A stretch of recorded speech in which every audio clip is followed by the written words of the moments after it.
What if everything we've been told about Dean Cipher is a lie? What if the charming, confident Dean we've seen isn't the mastermind, but the puppet? And the real villain, the one pulling the strings, has been hiding in the shadows this entire time, watching, waiting, controlling. I know that sounds insane, right? But stay with me, because once you see the pieces I've been connecting, you might never look at this show the same way again. Think about it. Cipher's calm smile, the way he gently manipulates Marie, whispering things she wants to hear, pushing her to unleash powers she didn't even know she had. It's too perfect. Almost too scripted. And whenever something feels that rehearsed, you've got to ask yourself, is it really him? Or is he being directed by someone else?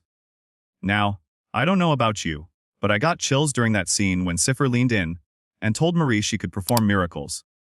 It wasn't encouragement, it was temptation. It was the classic devil's bargain. And I couldn't help but wonder, was Cipher really speaking for himself? Or was that someone else's voice echoing through him? Here's where it gets dark. There's one secret the writers are dropping hints about, but they're not spelling it out. Cipher's father, the mysterious man in the chamber. Everyone keeps treating him like some side plot detail, but come on, since when does this universe introduce a shadowy, locked-away figure just for fun? That chamber isn't a prison. It's a throne. And the person inside, they're running the show. Let me ask you this, how much free will does Cipher really have?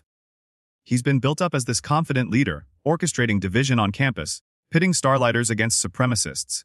But the pain point here is obvious. Cipher's control isn't natural. Think about his puppet master power. The guy literally overrides people's minds. But what if that gift isn't his own? I mean, if his father created Project Odessa, experimented with Compound V, and engineered soups stronger than Homelander himself, then doesn't it make sense that Cipher's abilities might not belong to Cipher at all? What if he's just a carrier, a host, for something greater, something older, something that never wanted to die in that chamber? Now here's the kicker. Marie couldn't detect Compound V in his blood. Everyone just shrugged it off. But what if it wasn't because it wasn't there, but because it was something different? A forbidden version of V, an amplified strain. The kind you can't see unless you know exactly what to look for. And tell me, doesn't that explain why Cipher has more than one ability? Why he's too smooth, too powerful, too unshakable? Because it isn't Cipher. It's Cipher plus, Cipher enhanced, Cipher weaponized. Okay, let's dig deeper. Cipher told Marie she could be stronger than Homelander. Stop. Pause. Think about that. Why would he plant that idea in her head unless he had an endgame? Because Marie isn't just a student, she's a resource. A living, breathing tool that can either destroy soups or resurrect them. Remember that chilling line about miracles? What if that wasn't poetic? What if it was literal? Marie can manipulate blood, separate it, reshape it, and maybe, just maybe, she can strip Compound V from someone's veins. Imagine it.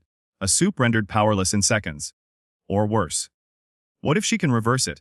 What if she can infuse that V into someone else? Doesn't that sound like the exact kind of miracle Cipher's father has been waiting for? And here's the forbidden theory. Marie isn't just being groomed as Cipher's partner.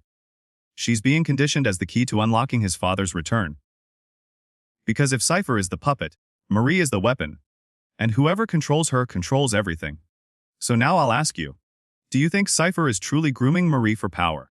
Or is he just setting her up as the blood sacrifice his father needs to crawl out of that chamber once and for all? Drop your thoughts in the comments, because I need to know. Do you see Cipher as a mastermind? Or a pawn? Because the more I think about it, the more I wonder if Cipher's entire arc is a giant misdirection. And listen, if you're the kind of person who loves peeling back the layers, chasing the secrets nobody else wants to talk about, and uncovering the forbidden truths this universe hides, you're in the right place. So hit that subscribe button right now, because I promise you, what's coming in the next episodes is going to blow everything wide open. But back to Cipher. Because here's the unsettling part. If Marie is the key, then where does that leave Jordan? Kate? And what about Cipher's father's obsession with Project Odessa? We're not just talking about power plays here. We're talking about legacy, betrayal, and bloodlines. And in this world, blood isn't just thicker than water, it's currency, it's weaponry, it's destiny. And that, my friends, is where this story gets even darker.